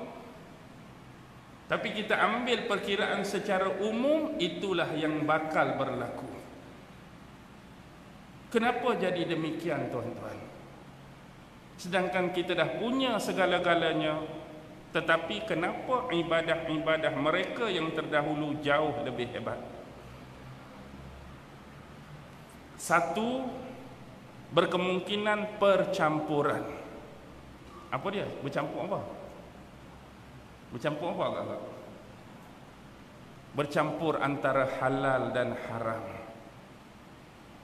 menjadikan satu-satu harta atau kehidupan manusia itu berkat atau tidak berkat. Berkat tak berkat ni benda yang tak nampak tetapi boleh dirasai. Kita boleh tengok kadang-kadang kehidupan orang tu nampak sederhana, anak pula ramai, kerja dia biasa. Contohlah kita kata, tak semua. Kita nampak mungkin dia kerja guard, tapi dia tak tinggal semayang, dia patuh ajaran agama, dia jaga anak dia, didik anak dia. Anak dia pula 10 orang. Kalau kita kata lagu manalah zaman ni dia nak bela anak dia, nak jaga anak dia, nak bagi makan hak 10 orang dengan gaji dia. Tapi Allah bagi kecukupan. Anak dia tak pernah tak makan, anak dia tak pernah lapar dan berjaya. Mari SPM cemerlang, mari hak PT3 cemerlang, mari hak UPSR cemerlang. Tetapi ada sebahagian kalau kita melihat satu keluarga yang punya segala-galanya, Buat mari kat kita, ustaz, anak berapa orang? Seorang ni ya ustaz. Pasal apa? Allah tak dengar kata sungguh. Buat ayat tawak sikit. Saya kata tak payah buat, memang ayat tu dah tawak. Sajalah nak dengan dia dah. Maksudnya tak boleh nak kawal. Berkemungkinan ada benda-benda, isu-isu percampuran tadi. Kita tak perlu membuat tuduhan, tetapi kita cakap secara umum. Kadang-kadang ada dari sudut kerja kita yang tak beres, hubungan kita dengan Allah tak beres, hubungan kita dengan manusia lain tak beres, hubungan dengan tempat kerja tak beres, sehingga Allah meletakkan ujian-ujian dan musibah itu pada keluarga dan anak-anak. Anak seorang je tapi hak itulah tak dengar kata. Anak seorang lah, hak itulah paling payah nak jaga. Dan bila kita melihat pada orang lain, oh, dia tu anak 10 tapi relax je. Anak dia dengar cakap, suruh baca Quran pun baca Quran. Hak ni aduh, payahnya nak baca Quran. Jadi janganlah kita sebagai hamba Allah mereka-reka alasan. Sebab sesiapa pun kita, setiap perintah itu adalah wajib. Hak mana wajib lah. Kita kata kaya kita pun kena semayang, miskin pun kena semayang, sakit pun kena semayang. Nak habaq semayang tu tak boleh tinggal. Tak ada ruang nak untuk kita kata no for salat. Hak sihat lagi lah kena semayang. Hak tak berapa sihat pun kena semayang. Hak tak boleh bangun pun kena semayang. Hak lembik pinggang pun kena semayang. Hak terbaring pun kena semayang. Yang penting solat jangan tinggal. Itulah keberkatan dalam hidup kita, punca connection dan hubungan kita dengan Allah. Semayang. Ada orang, ni sajalah ni, dia guna isu semayang untuk dia balik kerja. Tengah hari tu bos tak bagi balik, tapi dia nak balik, dia guna isu solat. Dia ada 3 orang pekerja. Mari pekerja hak mula-mula, dia kata, bos, saya nak balik tengah hari ni. Bos kata tak boleh. Peraturan saya dah buat, tak boleh balik tengah hari kecuali habis waktu kerja. Jadi dia guna isu semayang. Dia kata apa kat bos dia? Dia kata, saya ni memang mewajibkan ahli keluarga saya solat berjemaah. Jadi bila waktu zuhur ni saya kena balik lah sebab saya imam. Padahal bukan lagu tu, tapi dia guna alasan dia. Saya imam, jadi kalau tak ada saya, tak jadi solat berjemaah tu. Jadi saya kena balik. Bos kata tak boleh. Alasan kamu tak kukuh. Tak boleh. Mari pula pekerja kedua. Bos, anak saya baru belajar semayang. Kalau tak ada orang tengok, memang dia tipu. Dia masuk ke bilik pun dia duduk saja ya. Jadi saya kena tengok. Kalau saya tak tengok, memang dia tak semayang. Jadi saya minta nak balik, nak tengok dia semayang. Kalau anda jadi bos, kukuh ke tak kukuh? Anak saya baru belajar semayang, kalau tak tengok dia tipu semayang. Jadi saya kena tengok baru puas hati dia semayang. Tak boleh balik. Mari hak nombor 3. Hak ni boleh balik. Agak-agak apa alasannya? Agak-agak apa alasan dia? Bos kata balik terus. Dia kata apa kat bos dia? Dia kata, bos, isteri saya baru boleh semayang. Oh, balik terus. Alasan dia semua semayang, tapi hak paling kukuh kemas hak nombor 3 dah. Isteri saya baru boleh semayang, boleh balik terus. Saja je tu. Nak habaknya orang yang beralasan, isu dia semayang. Tapi 2 tak lepas, 1 lepas. Kerana dia rasakan paling logik di sisi bos. Kita ni tak ada kena-mengena, rekaan semata-mata. Nak habak orang yang beralasan. Tak ada alasan tuan-tuan. Tak ada alasan. Baik. 9.24.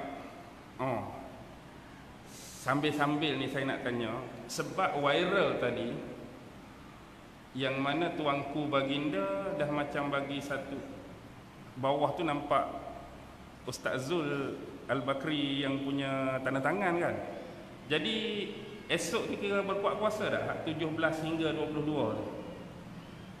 Seolah-olah macam isi surat tu daripada 17 hingga 22 masjid ni macam dilarang beroperasi lah, maknanya kena bersih apa kan. Jadi saya patutnya ada 2 hari lagi. Jadi esok tu 17 dah. Boleh faham tak maksud saya ni? Jadi kalaulah kata berkuat puasa, kira belas lah malam ni. Esok kena balik lah. Lagu tu lah. Ada tak orang hak situ tu main sini? Ada tak? Tapi macam mana masjid ni? Okeylah, tanya masjid ni senang. Macam mana? Masjid ni masih ada kuliah esok ke? Kira memang pakai surat tu? Ha? Maksudnya ikut yang surat tu lah. Bukan, maksudnya boleh lagi mana esok. Okey dah lawan lah. Tak apalah lagu tu kita kena tanya lah belah sana, takut mereka pakai kan tak? Macam mana okay. Sebab kalau kira tu tarikh 17 hingga 22 lah. Jadi kalau ikut surat tu dia suruh apa 17 tu? Dia suruh bersih-bersihkan masjid lah. Solat berjemaah macam mana? Boleh dihadiri lagi ke tak? Ke diminta jangan boleh lagi sambil-sambil bersih lah. Okey, tak apalah lagu tu. Okey, baik. Itulah pesanan daripada Rasulullah. Keadaan kita hari ini, maksudnya pada zaman Nabi itu Nabi sebut lebih baik daripada apa yang akan berlaku. Jadi pada malam ini kita berbicara mengenai salah satu peristiwa daripada sekian banyak peristiwa-peristiwa yang dikhabarkan oleh Rasulullah sallallahu alaihi wasallam. Dan saya nak sentuh sikitlah tentang fenomena yang berlaku 2-3 menjak ni, iaitu berkenaan dengan virus corona. Virus corona ni secara umum yang saya nak sebut, tak kiralah dari sumber mana dia datang. Maksud dia dari sumber mana, sama ada dia secara alami, maksud alami itu betul-betul ujian ataupun musibah daripada Allah, ataupun dia ni hasil tangan kerja-kerja jahat manusia ke. Sebagai contoh, mungkin dia ni salah satu kan kita panggil sebagai biological war ke. Maksudnya dia sengaja direka untuk disebarkan ke tempat-tempat atau negara tertentu, nak bagi manusia ni menderita ke, nak bagi manusia mati ke, nak depopulation manusia, mengurangkan populasi manusia, biar tu. Dia alami ke, dia hak buat ke, biar. Yang jadi isu sekarang ialah bila virus ini makin merebak, setakat ini untuk kita cari tempat-tempat yang makin berkurang tu payah kan. Contoh kita kata sebelum ni kena 200, sembuh dah 100, tinggal 100, payah nak cari jumlah yang demikian. Hak kita akan selalu baca makin bertambah. Sama ada yang bertambah mereka yang dihidapi, mereka yang bertambah sama ada kes kematian atau kes makin teruk, itu yang bertambah. Jadi saya bukan orang yang terbaik untuk menasihatkan tuan-tuan dan puan-puan. Hanya sekadar perkongsian. Bila benda ni berlaku, perkara yang paling utama ialah tentang apa-apa isu, kita ambil perkara pertama ialah ambil berita yang paling tepat dan paling sahih. Siapa sumber dia? Siapa sumber? Kalau kita nak ambil yang paling tepat. Contoh kalau kita kata, berapa jumlah rakyat Malaysia yang dah mengidap coronavirus, nak ambil kat mana? KKM, tanyalah KKM, orang dalam KKM. Berapakah jumlah kematian akibat daripada virus ni? Tanyalah KKM.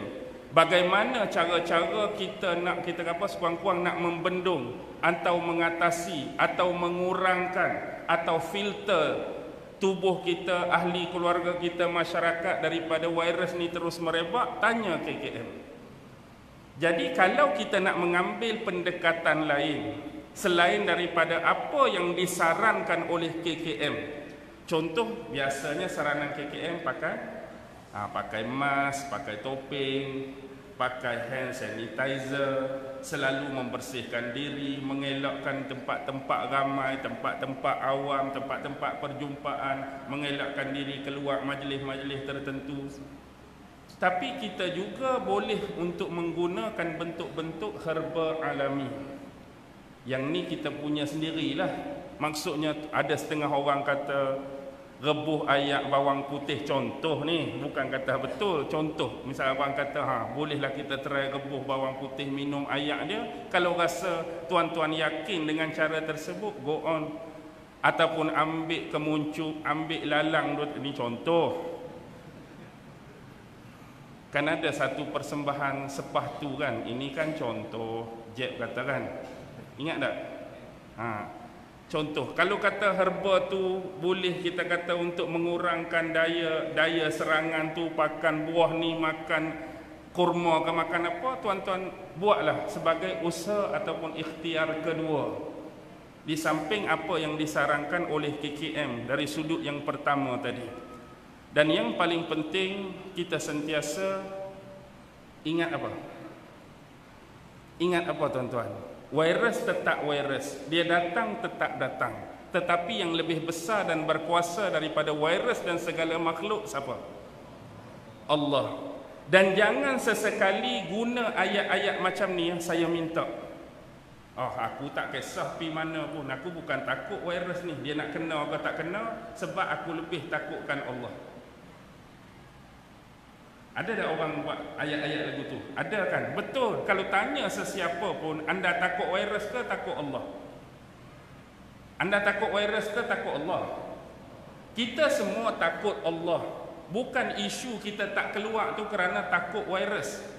Tetapi kalau betul-betul kena virus, kalau hang seorang tak apa. Kalau hang nak kata lagu tu, aku tak takut, aku pi mana-mana pun nak jangkit lah, nak kena lah, nak mati lah. Kalau hang seorang tak selibat dengan orang lain, tak ada masalah.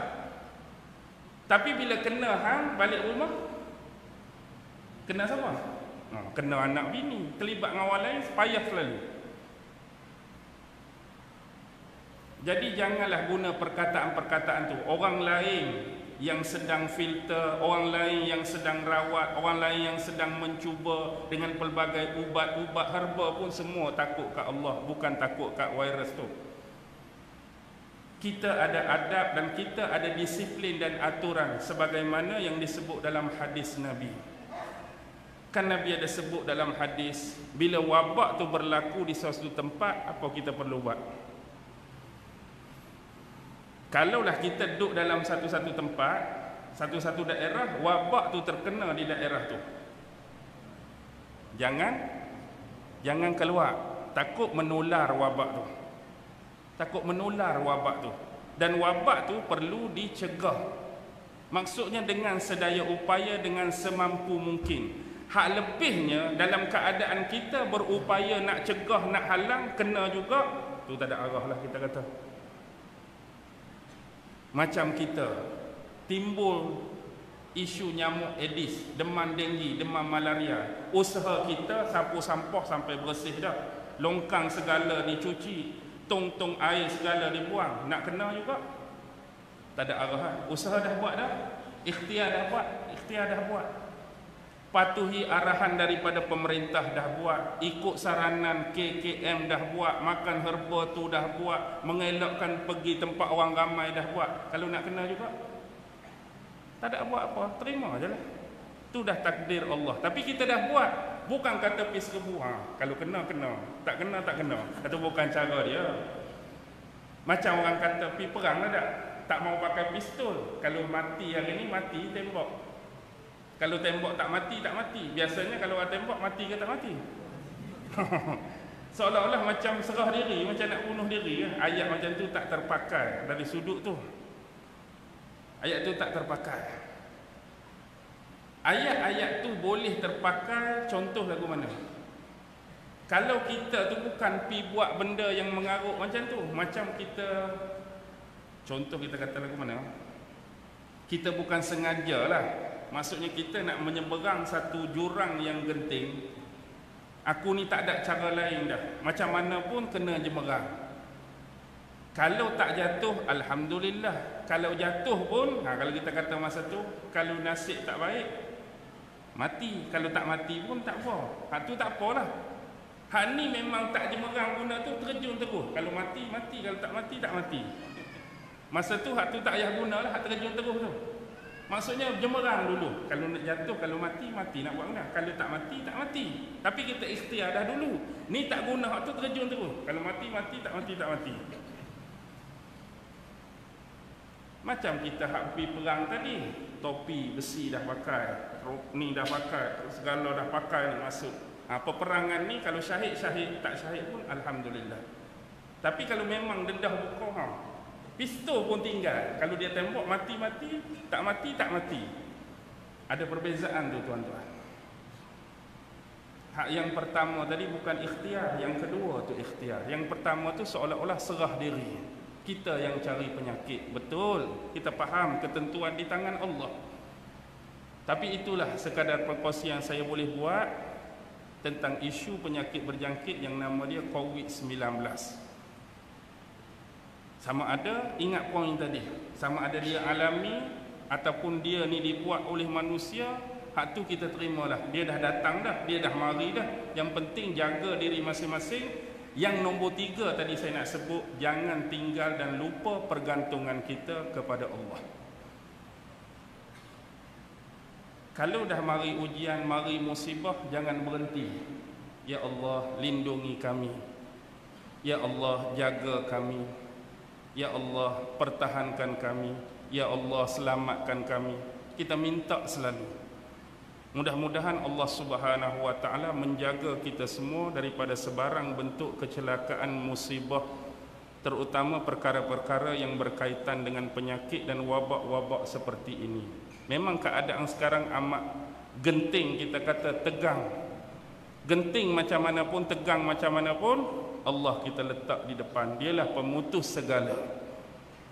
Minta, jangan pernah berhenti berharap. Kerana sememangnya setiap hamba dia ada Tuhan, dan dia meminta pun dengan Tuhan yang memiliki segala-galanya, yang berkuasa ke atas segala-galanya.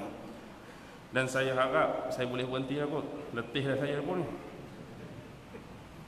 InsyaAllah lah, harapan saya semoga takdir Allah dapat mempertemukan saya dengan tuan-tuan di lain waktu dan di lain siaran, insyaAllah. Tak pernah lupa. Ni paka ke kertih? Paka. Belah tu kertih. Ke paka tu duduk dalam kertih? Paka, kertih. Oh, satu daerah yang berbeza lah. Lepas ni? Kemaman. Lepas tu masuk Terengganu Cerating pula. Oh. Terengganu pula dah. Pahang. Cerating Pahang. Okey. Yang baik datang daripada Allah, yang lemah dan kurang datang dari diri saya sendiri. Wabillahi taufiq wal hidayah. Wassalamualaikum warahmatullahi taala wabarakatuh.